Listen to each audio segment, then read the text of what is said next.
what I see is, like, for example, if you try to get ChatGPT or Claude or Gemini to write you something, it's really shitty. And it's shitty because by its nature, it goes to the mean, to the average.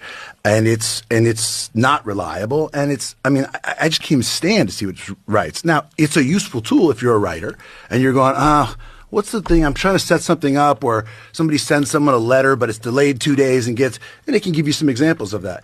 I actually don't think it's very likely that it's going to be able to write anything meaningful, and in particular, that it's going to be making movies like from whole cloth, like Tilly Norwood. Like, that's bullshit. I don't think that's going to happen. I think it's not. I think it turns out the technology is not progressing in exactly the same way they sort of presented it. And really, what it is going to be a tool. Just like sort of visual effects, and yeah, it needs to have language around it. You need to protect your name and likeness. You can do that. You can watermark it.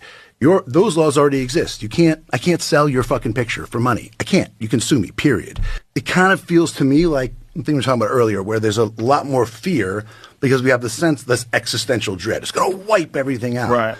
But that actually runs counter, in my view, to what history seems to show, which is adoption is slow, it's incremental. I think a lot of that rhetoric comes from people who are trying to justify valuations around companies where they go, we're going to change everything. In 2 years, there's going to be no more work. Right. Well, the reason they're saying that is because they need to ascribe a valuation for investment that can warrant the CapEx spend they're going to make on these data centers, with the argument that, like, as soon as we do the next model, it's going to scale up and be 3 times as good.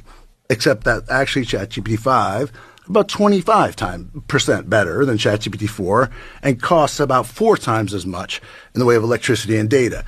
So when they say that's like plateauing, the early AI, the line went up very steeply, and it's now sort of leveling off. I think it's because, and yes, it'll get better, but it's going to be really expensive to get better.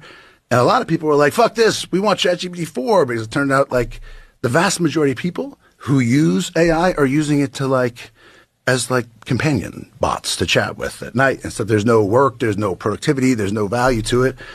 I would argue there's also not a lot of social value to getting people to focus on an AI friend who's, telling you that you're great and listening to everything you say and being sycophantic. But that's sort of a side issue. I think for this particular purpose, the way I see the technology and what it's good at and what it's not, it's going to be good at filling in all the places that are expensive and burdensome, and then make it harder to do it. And it's always going to rely fundamentally on the human artistic aspects of it.